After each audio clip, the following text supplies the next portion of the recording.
The first panel discussion on the topic Reimagining Higher Education Governance in the AI and NEP Era. Our moderator of the panel is Professor Dr. Rajiv Sood, Vice Chancellor, Baba Farid University of Health Sciences, Faridkot, Punjab. Our panelists include Professor Dr. Rakesh Kumar Gupta, Pro Chancellor, Maharaja Agrasen University, Baddi, Himachal Pradesh.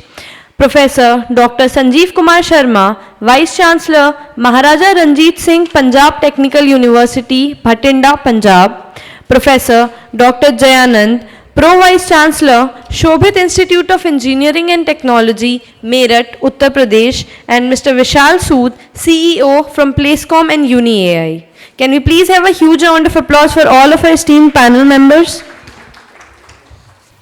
Good afternoon, everybody, and after this tea break, we are switching to important topic, and this is reimagining higher education governance in the AI and new education policy era. And with us in the panel are Dr. Rakesh Kumar Gupta. He is from Maharaja Agrasen University, Baddi, Himachal Pradesh. Sanjeev Kumar Sharma ji, Vice Chancellor, Maharaja Ranjit Singh Punjab Technical University. And we have from Shobhit University, Professor Jayanand, who is Pro Vice Chancellor there. And also we have with us Vishal Sood ji, who will be having with us in this discussion. So without, at the outset, without wasting more time on introductions, we all know now each other, and also we have presented ourselves to the university, this August audience. I am Dr. Rajiv Sood. I am the Vice Chancellor of Punjab Health University, that is Baba Farid University of Health Sciences. So to start with, our first view is that what governance reforms are essential to successfully integrate AI, which we are discussing today, and technology. These are the two aspects which are very important in implementation of new education policy and to run the institutions. These technologies and AI are integrated in teaching, research and administration, and also I'll say collaborations. So these are the basic components of the new education policy. I'll come to Professor Sanjeev Sharma ji, that what he thinks about it. Good afternoon, sir. Good afternoon, my esteemed panelists and all the participants. I represent Maharaja Ranjit Singh Punjab Technical University at Bhatinda. Maharaja Ranjit Singh was not only a great warrior, but during his time, the education level in the state of Punjab was touching almost 93%. In fact, highest in the world. So I have that legacy in my university. As my chairman ordained, there are 3-4 things what technology permeation will do to education per se. First and foremost is, as we are in an era of what is known as, what in management jargon some of us call it as VUCA, very volatile, very uncertain, very complex and very ambiguous. So in this scenario, there will not only be integration of technologies across different platforms, but education per se itself will transform into something which is more of a flexi timing, flexi driven, multiple modal methodology. And concept of classroom will move away from the traditional boundaries into more of a corporate classroom. I foresee a future in another 3-4 years' time when students, so-called students, will be picked up by the industry right from school day time and groomed as per their requirements. This is already happening in some of the industries, like Maruti has taken a lead. They have started offering BBA programs in some of the elite universities in the logistics part, wherein they drive the course curriculum. Like, for example, there is a Victoria company with which my university has a tie-up, wherein we produce 2 plus 2, 2 years they spend with us and 2 years they go to the industry and do it. So I foresee that type of corporate classroom entering into the fiefdom of education. So that is, sir, the opening remarks from my side, please. Thank you. So I think this is very interesting that we have to see the collaborations also, which I Yes, sir. mentioned, Yes, yes. the industry collaboration which you are hinting also, Yeah. and for that internship, externship environment is to be created, and policymakers have Yes. to permit that in your administration, and that is where we are discussing yeah, yeah. that teaching, research, and administration, the emerging technologies, and what is the expectation of the industry from these teaching and training institutions. That is important. And in this, I'll request Dr. Jianand to chip in and Yeah. give views. Thank you, Sood sir.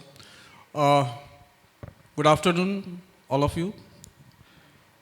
The governance reform essential for integrating AI as well as technology enhancement in the institution as well as the teaching research. 3-4 things are there. The basic thing, what for this talk been organized, AI, artificial intelligence. We need to understand that AI is not going anywhere. That has to be with us. We have to accept, and that is the future, in fact. Now, the governance, being the academic leader, we all are the academic leader over here. What to be done? There are a lot of things to be done. We have to train the students through the teachers. So we have to make first the trainer who can train the students about the AI. As well as the NEP compliance is also there.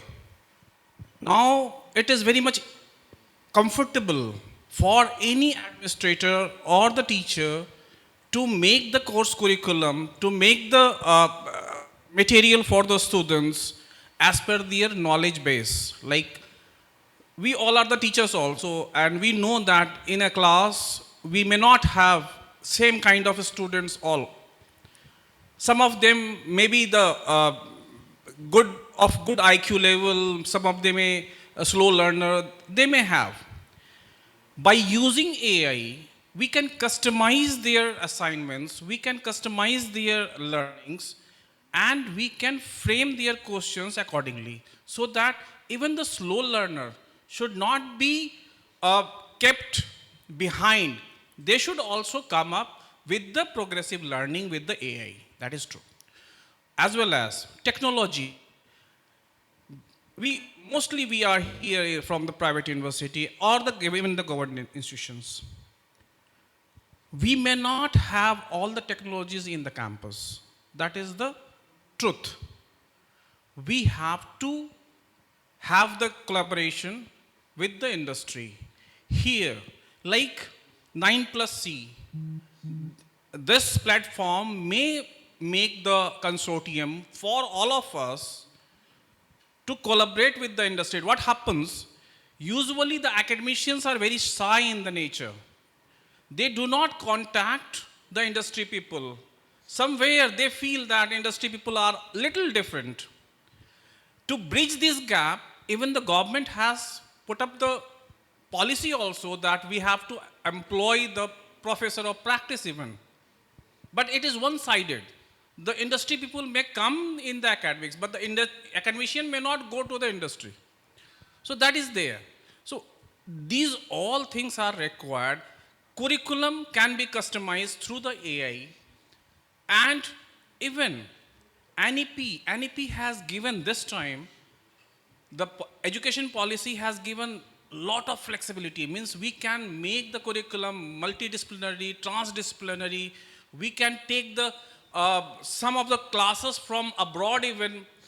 So, and we can creditize the learning of the students even from outside. That is the experiential learning. That is why I'm very much concerned.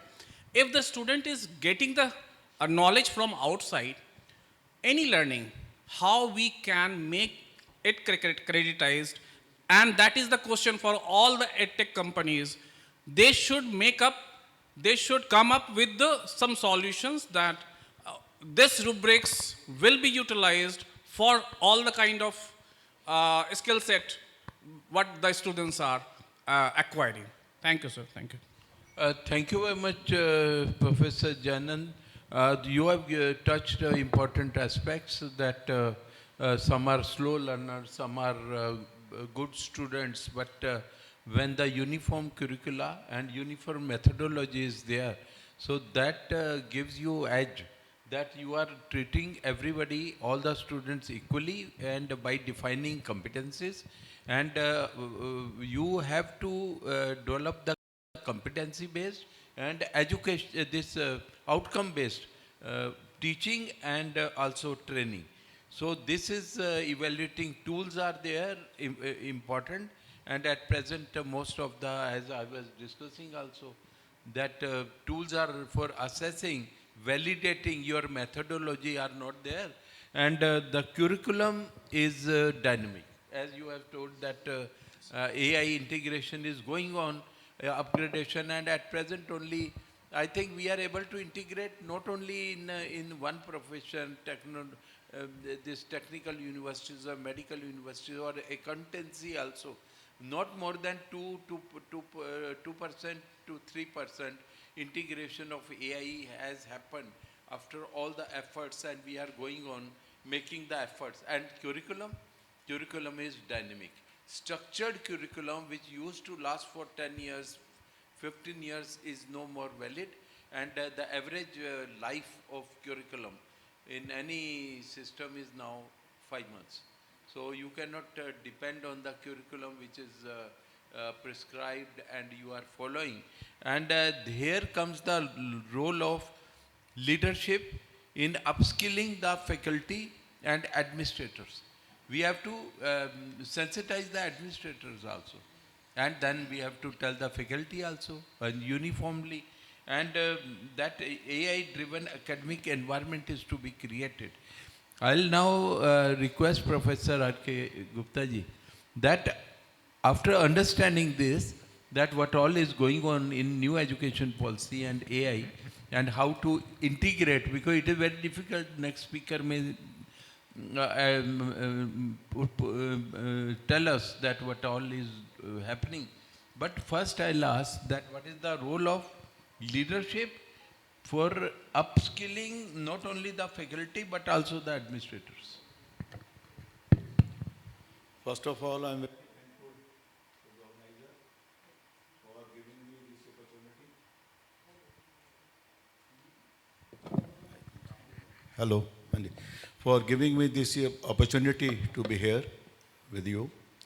I am was working as a Vice Chancellor in Maharaja Agrawal University from the last 10 years. But now I am working as a Pro-Chancellor of the university. Now, our two speakers have discussed. I would like to say that when we are talking about this imaginating higher education governance part, we are conflicted with two types of problems. One is use of artificial intelligence, and second is NEP. Both are simultaneously we have to apply how it can work together. When we talk about our traditional method, which our colleague has discussed, Professor Sanjeev, traditional governing models, if we discuss, because of the question which is raised before, let us see what is the background. Then we can come to the solutions. If we look to the traditional governing model, the problem which, as I am in the private university from the last 10 years, which we are facing practically. Number one, as well as I worked in the Punjab University for 40 years in the government and private sector, I know the differences. First is decision making. The person, those who are working in the government sectors, they know how difficult it is to take the decisions, how much time it takes. One matter takes maybe 2 months, 3 months, 6 months, it is pending. So this is the main governance part when we talk, that is the main limitations. Then our Senate, syndicates, hierarchy from top to the bottom. But when we talk the private sector, these type of things, sometimes they are diluted. We take the decision immediately. My colleagues who are sitting over here from the private sector, they know what is the benefits which we can take over there. Then we talk about credential rigidity. That is, degrees but dominate despite workforce demand. Our objective is so far to give the degrees without looking for what is the demand in the markets. Our colleagues have discussed about the difference in the demand of the industry and what we are producing in the industries. What we are giving to the industries, there is a lot of gap is there. Third thing which I would like to say, that is risk aversions. When we talk about innovations and all those things, that our policies are so rigid, we are not ready to take the risks. That is another problem which we are facing in the traditional models. Then rigid regulations. We are not flexible at all, especially in the government sectors. Our university calendars, all those things, they put the conditions. To overcome this difficulty, I think this NEP was introduced, which is not degree-centric, which is totally flexible, and which are talking about so many simultaneously other things. So, when we talk about this issue regarding administrations and other things, if you permit, I give you some data which was published yesterday. You might have read, some of you, in the newspaper. That is, what is the drawback? How to overcome all those things? Sir, number one, 75% of the higher education institutions are not suitably employable for industry. This is the research data which is given, studies conducted by a team leads EdTech report, which is published yesterday in the Dainik Bhaskar in the front page. You might have read somewhere. So when 75% of the students, they are not employable, we have to think how AI can help us in improving the quality, how the university authorities or our other bodies can take action to improve these things. Then secondly, only 61% or 16.61% of the institution could provide placement from 75 to 100%. What about balance 84% of the institute students? Those who are not employable by the industries. Then the data says only 51% of the institution has no link with the industry.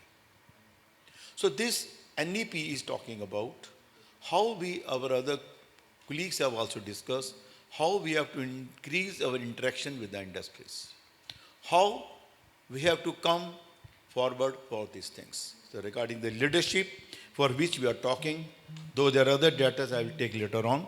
Number one, industry partners.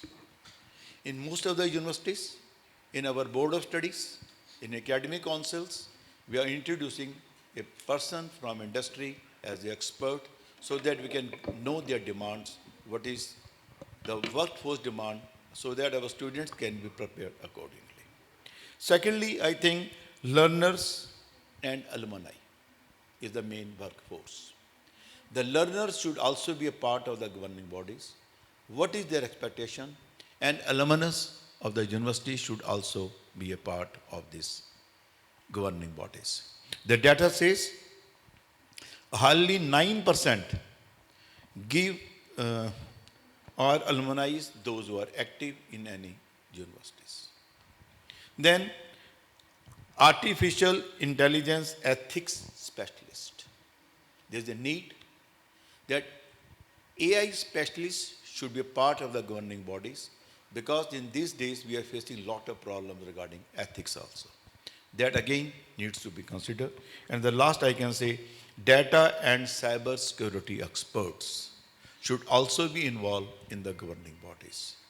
So I think if we take these 4 steps, then AI can be used more effectively.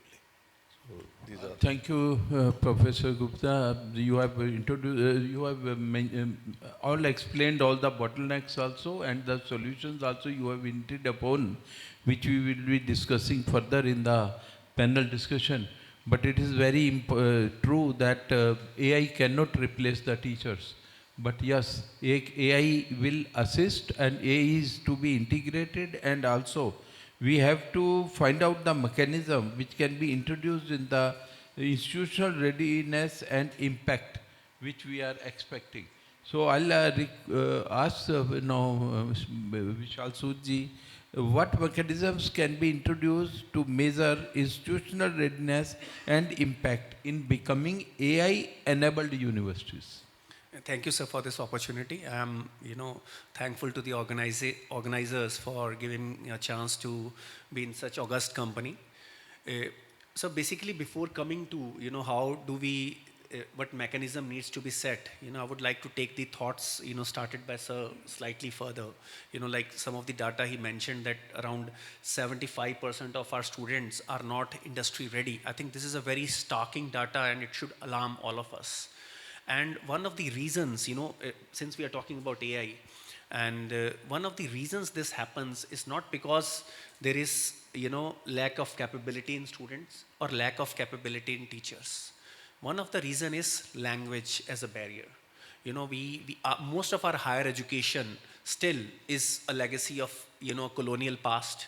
Most of the higher education is in English, and students today, it's a good thing, students from rural backgrounds whose mother tongue is not English, they are also in the classrooms and they want to study. But somehow, when things are not being taught in your mother tongue, lot of things you don't comprehend. And you end up, not the quality of learner the potential that you have. So it is very important that we leverage AI where it matters most, teaching and career outcomes. So these are the 2 most important outcomes that we expect from any institute of higher education. And again, to start this, one of the things, again, I will take a lot of points because whatever points are made has, lot of substance to it. Decision paralysis. Courageous thinking has to be brought into the, into the situation. And it is not just in government universities. I think where policy needs to change first is give lot of freedom to the vice chancellors to take decisions, financial decisions as well as academic decisions. Still they have certain level of leeway, but today vice chancellors who are heading the institutes, I think they should be trusted upon to take important calls, brave calls, and there should be enough protection for them if things don't go as per the results. They should have certain flexibility in taking those calls. Third thing that is happening, is that we are all living in our silos. Industry will look at university with lot of cynicism, and similarly, institutional heads will look at industry. I have the fortune of being on the both sides of the table. Earlier as the group CEO for Maharshi Markandeshwar Group, where I was responsible for 3 universities, and now, I know the mindset on the other side of the table also. So this cynicism needs to go away. We have to break our silos, and unfortunately, we all try to protect our silos which have been built over the last 60, 70 years. And how do we measure the AI readiness of any university? I think you start with 3 basic, aspects of education. One is, of course, onboarding, governance of, these services that are being provided by the university. What percentage of those services you need to go to a clerk or to the establishment branch to get the response to that service? What percentage of the time someone has to go over there, or someone can simply get that by having a prompt or a chat with the AI bot? Second part is learning. Today, as I will be speaking later also, inclusivity needs to be built in. Language is a big barrier. Do we have AI tutors? Today, AI allows us for every basically institute to give AI personalized tutoring at scale. What percentage of education or learning is happening outside the classroom through AI tutors provided by the university? when I say by the university, because they have to be structured, because today when people use chat GPT or other tools, what happens, instead of improving learning outcomes, simple cut copy paste is happening and people have stopped using their brain. I felt that I have lost few IQ points since I discovered chat GPT. But AI could simply be used to improve the conceptual understanding. I think, sir, that will change the percentage of people who are employable also. And the third part is industry engagement. Prediction, like sir, you rightly mentioned, and today the duration, the lifetime of a curriculum is 5 months. So how do we predict? AI, in a very simple manner, can help you predict that what are the skills being demanded by the industry. Your AI bot, your placement office should study the data and give you a feedback that these are the skills which are being asked by the industry, and these are the skills where there is a gap between what is being taught in the classroom. And that way, and today we have education study boards who will decide, they will do a meeting. Can we do again come up with a courageous thought, a bold move, that okay, when our AI bot says that these are the skills required, they will automatically be included in next semester. I think these are the ways where we can improve the readiness and check the readiness also of any university, how AI ready it is, because ultimately two things are important, teacher and student. Rest, everything is peripheral to delivering that teaching experience to the students. Thank you, Vishalji. Now, important points have come now, and we are doing this education and training not for employment, but an employable education. Therefore, we are talking about industry. We are talking about not only this NEP defines with all the major courses, curriculum for the students. We are adding minors. We are allowing that multiple entry, multiple exit, and all to collect the credit points. ABC is to be maintained by all the universities. And AI is the dedicated teachers, that is important. And not only that, the language which you are mentioning, many now courses, language courses are available online also. So ODL is also important, and in fact we are getting the number of credits and number of hours are defined for every skilling, and that is mandatory. These are all available, and whatever modules you are making in that, it is inbuilt that what is the skilling required and what is the language part which is required. So government of India is also now giving the credits for that, and they are how to learn, whether online or these language courses or the physical. But upskilling is important. And now I'll ask Sanjeev Sharma ji that in what way AI support transparent government performance, monitoring and institutional accountability, because we leave it as a policy, but how the institution is accountable and what they are supposed to do, and how we monitor that. Okay, thank you, sir. Sir, let's first come out of this dogma of AI. AI is just a tool, right? To me, nothing can replace unstructured decisions which mind has, right? Vishalji mentioned that some gray matter is getting destroyed, and I don't think so, sir. Sir, I'm a born optimist, and my simple logic is that mind is like a parachute. It will work only when it is open. AI will only create you what is known as a FOMO, fear of missing out. Coming to your question on governance. Sir, the modus operandi will change, method of delivery will change, method of examination will change. 3-4 things we need to learn from it. First is that let us try to find out or try to create benchmarking, that this is the best practice available in this particular domain, and that benchmarking need not be from another educational institution. That benchmarking may emerge from anywhere. Like I learn from you in the hospital, you are in the medical field, I learn the methodology from you and try to incorporate in my marketing domain. So that is, I think, the first thing, benchmarking against the best practices. The second, let us re-engineer our processes. let us incorporate AI as a facilitator, as a tool.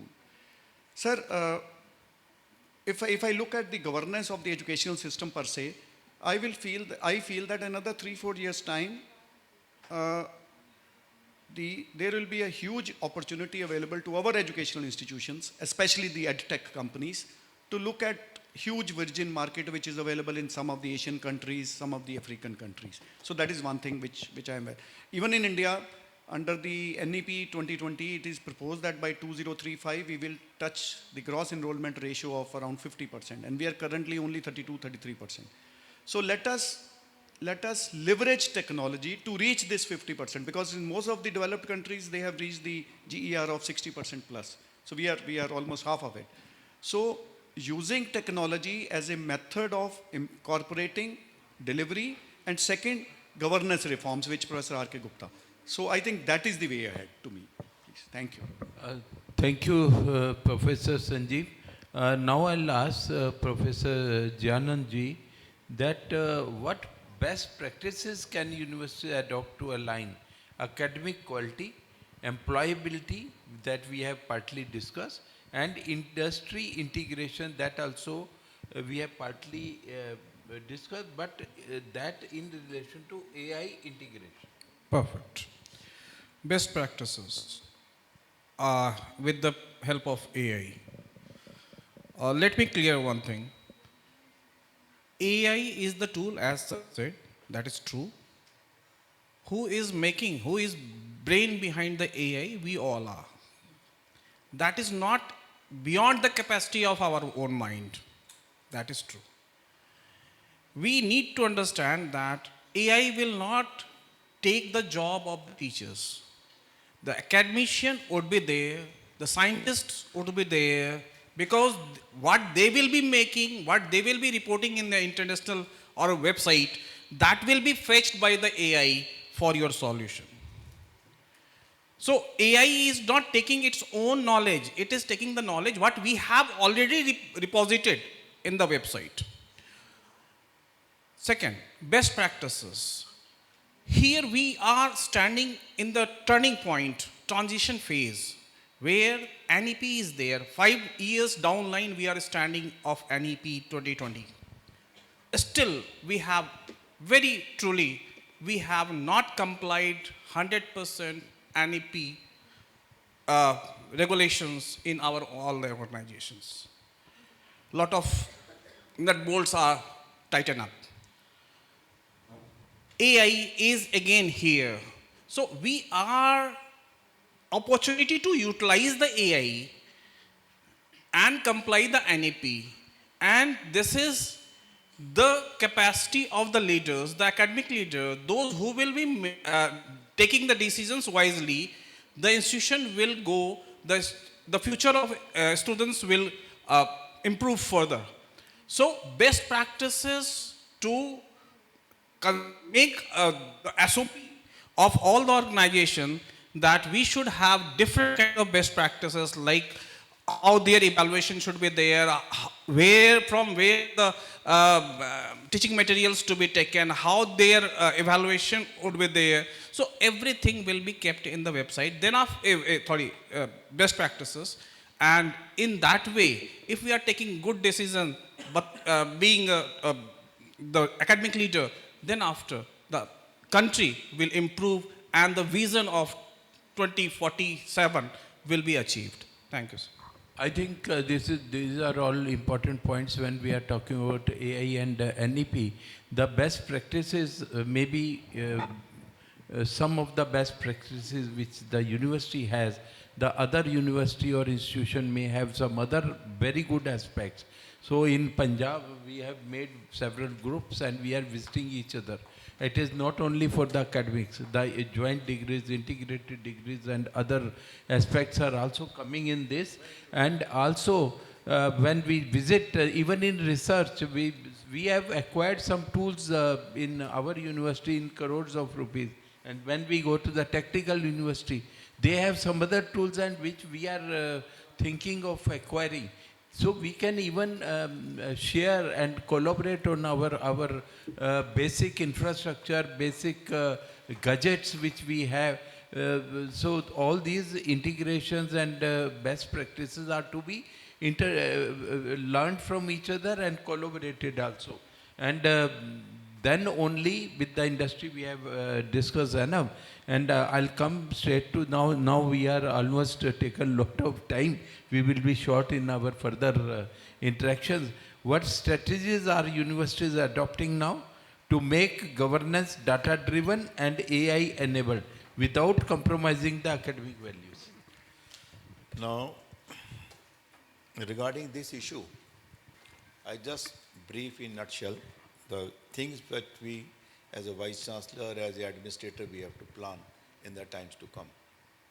Number one, since multidisciplinary approach has been adopted by the NEP, we are facing lot of difficulties because multiple entry and exit. Now the NEP says even a student with chemistry can join PhD in physics. So what will be the pros and cons of these issues? When the teachers are to be appointed, their qualification, we have to simplify, we have to correlate, we have to finalize all these discrepancies. Secondly, we have to recognize a prior learning before the student is awarded the degree. Third thing what we not required is, that is cross-institutional and cross-border credentials are to be given to the learners. Then, as a policy maker, what I think there is a need of giving AI literacy among board members and at the top administrator, which they are lacking. Another thing is there is need of hybrid roles. There is a need of positions like Chief Learning Innovation Officer, Chief Artificial Intelligence Ethics Officers. This type of post needs to be appointed in the universities in the times to come. Third thing is the need of incentive structures or giving to the experiments and for, it is just not be a compliance. We have to give rewards to the person, those who are doing better. And we have also to think, because last time I visited many rural areas, about 60%, our colleague had discussed about this issue, 60% of the colleges, they are established in the rural areas, colleges and universities, where there is no internet, no classrooms, no faculty, no infrastructure. How to apply AI in this institution also, this needs to be thought of. Thank you very much. Thank you very much. You have touched important point that administrators and board members, like vice chancellors, are doing something and board comes and says why you have done this. I'll give you the example that remind in my university, which is 170 institutions are with me, and we implemented integrated courses, non-traditional courses, whatever NEP wants, and also the job opportunities also which are mandatory otherwise. And then they say you concentrate on your patient care and leave all this stuff. So they are not sensitized at all. So that is the real challenge, and that is what we were going to discuss in the next slide, that what are the challenges university leaders are facing. So I think it has already been discussed, because we are not in line with that. The whole of the system is to be sensitized, and they don't know what is NEP. When I joined the university, and in 2023, and NEP came in 2000, and in 3 years they were not knowing what is NEP. Not the teachers, not the board members, nobody was knowing. And it was the great effort by our chancellor, who is governor also, that we were able to do certain things in Punjab. So now I'll ask that how NEP 2020 redefined the role of university leadership in institutional governance and decision making. I think this also we have discussed now, that what all is to be done directly, indirectly. How should universities redesign their organizational structure to become more agile and future ready under NEP guidelines? So, Vishalji. yeah. So basically, as I said earlier, that vice chancellors need to be given more freedom right? Because if someone who is non-academician and he will try to tell because someone has been appointed a board member and then try to teach the vice chancellor what, so these kind of challenges will come. And I think, sir, to make leadership, what was the question? The question is that how universities are to be redesigned their organizational structures to become more agile and future ready. So what NEP has done is, although it's a very visionary document, but it takes lot of resources, because when you have multiple entry point, exit point, interdepartmental, it makes the whole system more complex. So it means lot more resources will be required. But with the budget constraints, I think, universities have no option left but to leverage technology to automate and predict systems. You can't have people everywhere to do those things. So in terms of structure, it should mirror NEP policy. So it means that interdepartmental postings, interdepartmental learning, like you were mentioning that with Punjab Technical University and with, let's say, your university, if there are inter-university courses or inter-departmental courses, if they have to be managed, it means some people have to have a responsibility to coordinate and manage. So right now, the structures are built in such a way where someone is HOD and then they run their own department. I think the NEP coordinator at the helm of affairs is important, and who will be coordinating in turn with the nodal officer, AI And their and empowerment, technology, and also there has to be skill center, there has to be the idea seminars and patenting and other things. Absolutely. And people should know. I'll again say that we created a Section 8 company, MSME, and they told why you are doing this. So the people are not in line, that is there. So now they are indicating time is up. According to my watch, 3 minutes are still there, but I think we started late. So we will liner we can quickly just present here. How can leadership leverage AI to enhance student experience, outcome and personalized learning? Sir, my take on this is that the best learning one can do is through regulated learning. That let us learn from each other, let us create boundary-less organizations, and let us expand both horizontally and vertically. Please. So I think personalized learning is also very important. And now the question to you is, how can leadership balance technological advances with the inclusivity, ethics and equity in higher education? Yeah, inclusivity.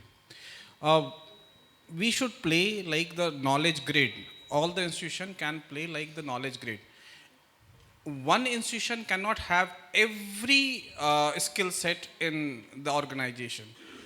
We can share our knowledges with each other. Then after we can have the inclusivity approach, and then after we can comply in the real sense of NEP 2020. Thank you.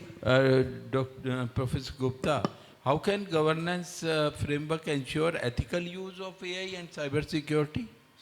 Now, I think, as I've already informed, that the university should appoint AI ethical experts and cybersecurity experts in the campus. And at the same time, they must go in for industry interaction by employing more professor of practice, live projects, and all these things needs to be done. Thank you. And Vishalji, question to you: how can institutions foster a culture of innovation and interdisciplinary collaboration through governance reforms? I think, sir, in theory, NEP has already laid out a framework for it. Now, institutional leadership, as I again said, courage is the building block of every other quality. So, leadership has to think bravely and take bold decisions. And, you make the same policies for everyone. You will see still a difference based on the leadership, based on the team of that institute. I think that is why I always say vice chancellors need to be given a lot more autonomy and empowerment that will truly unleash the potential of our great institution. Thank you. Now one question I'll put to everybody looking ahead to 2030. How do you, because it started all in 2020, and I'm a medical person, So in our reforms in National Medical Commission in 2019 itself, competency-based education came. So we were already implementing it. Looking ahead into 2030, how do you envision the evolving role of Vice Chancellor and governing body for Sir- future-ready universities? Sir, my feeling is that we have to move out of this concept that should I teach what I know or should I teach what my students should know? That is the challenge which we have. In educational institutions, we have a set structure. Students' requirements and interests are different. This mismatch we need to bridge. Then that I think is the role of any CEO.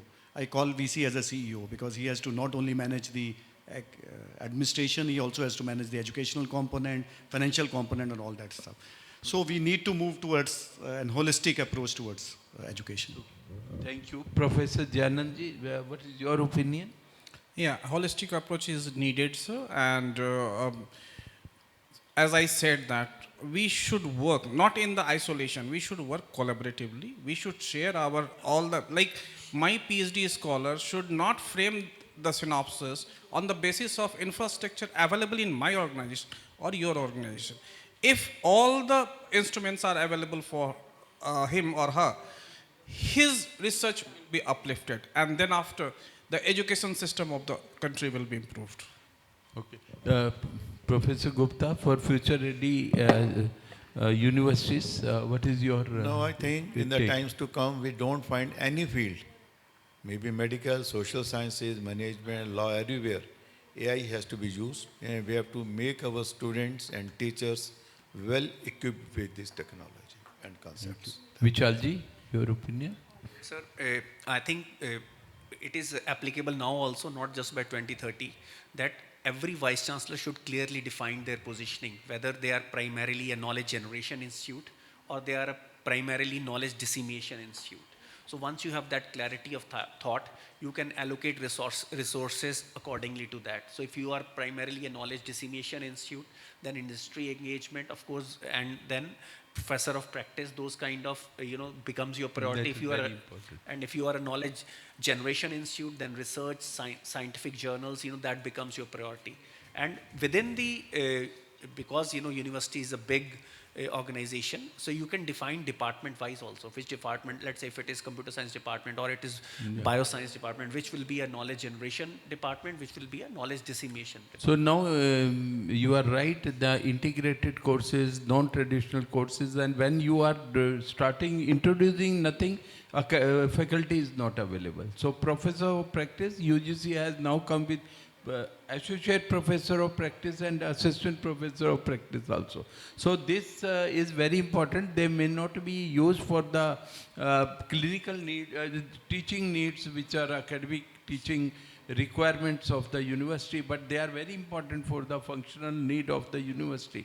And ODL, self-directed learning, this all we have discussed. And ultimately, we have now, I'm again mentioning from Punjab, the Digital University Act is also passed now. And they are creating now ODL, ODDL. These all things are very important for future. I'm very much thankful to all my panelists who have actively participated in the discussion. And I think we are better understanding now that what are the different components. It is not only education or research or collaboration or industry collaboration or the MOUs with the different universities, sharing the resources. This all we have discussed, but it is important that we keep on evolving, keep on evolving and directing towards the ever-changing curricula, ever-changing needs. And I told in the beginning that we are using only 2% in the AI. Our all gadgets are there. They become also outdated very soon. And it is evolving times. And we all will be doing, I think I have taken 2 minutes more than the thing. We started late, but almost we are on time. Thank you very much, all the panelists. Thank you very much. Thank you.